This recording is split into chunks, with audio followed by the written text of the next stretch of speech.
she's just a tremendous player. Obviously, one of the best in the country. And two, the thing that I think is really special about her, she held even with a unfortunate injury last year, right? When you hold with sitting out, you know that the reputation and the skill level is really, really high.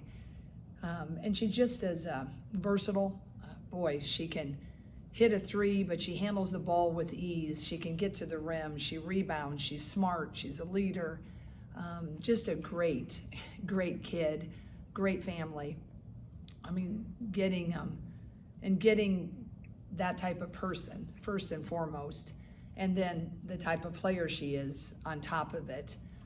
That was just a really huge moment for us.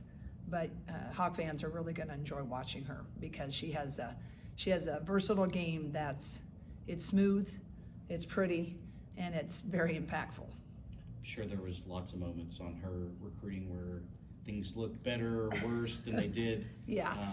Just what was kind of the emotion of getting that one done and given all the stuff that you had to do and who you had to hold off? Yeah, I think every recruiting journey for every recruit and their families, and then for the coaching staffs, for us, it's just everyone is so unique and different, right?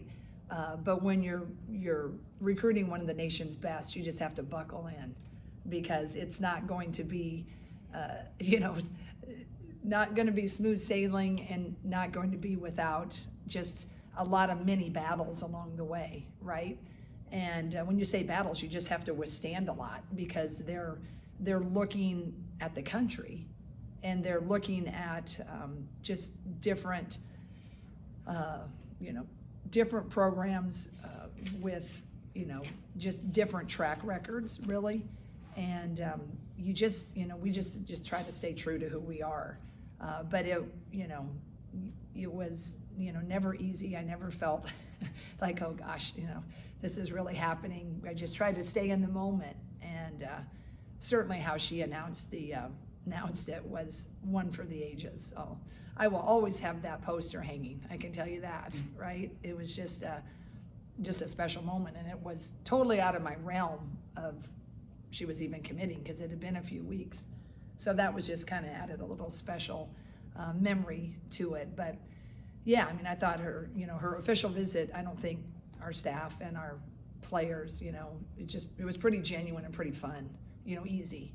And that's where you like to start. And you'd like to, hopefully in the players' minds and recruits, that's what you want it to feel like, right? And you're planning a lot of things, but you can't really script the ease of a visit. And I was really thankful that it went that well, because I'm sure it went that well in a lot of places, but all you can control is what you can do. And I felt both times she visited, it just felt like this was home for her. And I'm certainly glad she felt that way at the end. I think we asked a question at Big Ten Media Day about the recruiting in 2025, and there's so many different elements now to it, but how much did you feel like what you guys represent broke through all that and really resonated with her?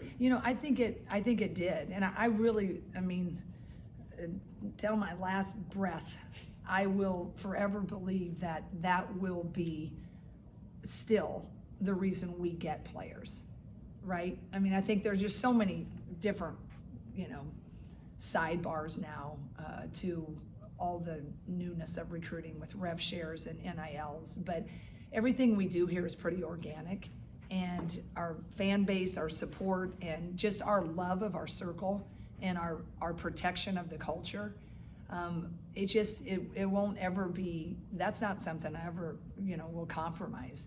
And when you get a high level recruit that matches who we are, that's when you really totally just go all in, because you know that they match. But then you just have to get through just so much.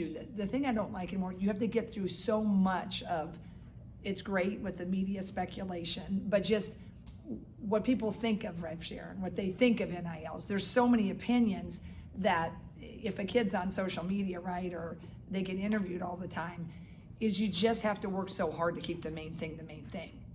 And it's another element of how to recruit now. It used to be just a scholarship. but now it's a little bit more. But you got to attract people that want to be part of that circle and want to be part of this fan base and be part of this culture. And that's what I'm really thankful for. Is you certainly have to understand the system, but you certainly also have to be confident in who you are and what you're going to do as you go about it. And I think that it's not for the faint of heart, but I think that our plan is really solid, and I'm really thrilled that we got a player like McKenna. You go back to the postseason last year, that's when Ava kind of broke out at the center position. I think really since that moment, the fans, us and the media, you guys as coaching staff knew that she was going to be the starting center this year, and that meant that Hannah was going to be at the power forward position, and just something that they haven't been on the court together to play that. So the question was, is that going to work? It's worked so far, but it's also fair to say that the three teams you played and the two teams you got coming up, Drake and you, I just don't have the personnel to match up, and no one's going to have the personnel to match up until it's Baylor. Just how do you... Is there a way to kind of prepare them for that game? Is there anything that you can do in games, even when a team doesn't have the height to match up, to kind of test if it's going to work when a Baylor plays, or do you just have to hope and hope and see when Baylor comes? I mean, I think when you like what I've said after each of the games, I'm excited about the production of the inside, but I'm really excited about, in the last Evansville game, I was glad to see our guards 3 balls start going down. I thought we're getting a little bit more comfortable in pushing into our offense. So a lot of the things that really had nothing to do with the margin of victory or had anything to do with winning the game, they just looked more comfortable. And when you're looking more comfortable, then you can start to withstand the different things that are going to happen to you, from a Drake to a Northern Iowa to a Baylor to a Miami. And that's what coaching is, right? You have to adjust within the game, and certainly Thursday night is going to be, I mean, hey, look, I've been doing this thing now for 33, 34 years, and that game, with the biggest of teams we've had and the best of teams, it's gone down to the wire. So they know how to counter size. Drake does, and so does Northern Iowa. Mm-hmm. So they do a pretty good job of counteracting, because their movement is so hard to guard. So if a Ava or a Layla is going to score a couple buckets, they've now got to defend someone who's about 6 foot, who's going to come off of a flare, or maybe they slip, or maybe it's a screen away, and they've got to handle all these actions that usually bigs don't have to handle. So that's going to change. So even though, yes, we're going to try to take advantage of our size, but we do that every game, whether we're playing a Rutgers, a Michigan State, even if we're playing a big UCLA, but even when we're playing small ball. But I don't get so fixated on that, is because, Drake scores 3 and Ava scores 2 too many times. Pretty soon that's going to be offset, right? So I know tomorrow night I have so much respect for Allison. She's a friend in the profession, and certainly the Drake emotion of that game will always run deep. But I like what I'm seeing out of our bigs, but I think as we continue to grow, the big success is how they handle the smaller ball teams as well as the big ball teams. And we're just going to keep learning and growing. But I love what I'm seeing from the bigs so far.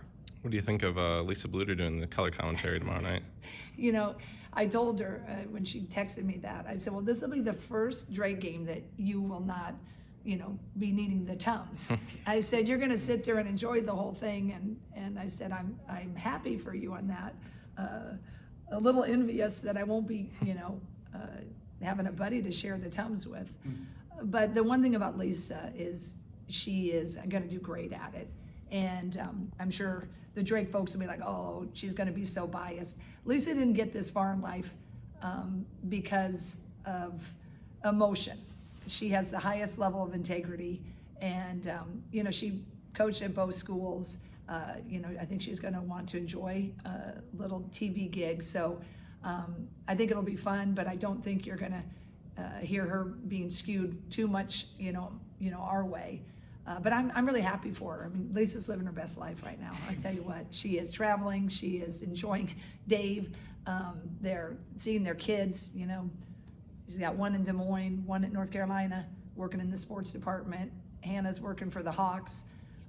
she's getting to do a lot of those things. So I know she enjoys this. This won't be her day job, these TV gigs, but I know she likes them enough that she'll be pretty good at it. So she's not going to be pulling up in black and gold. I can tell you that.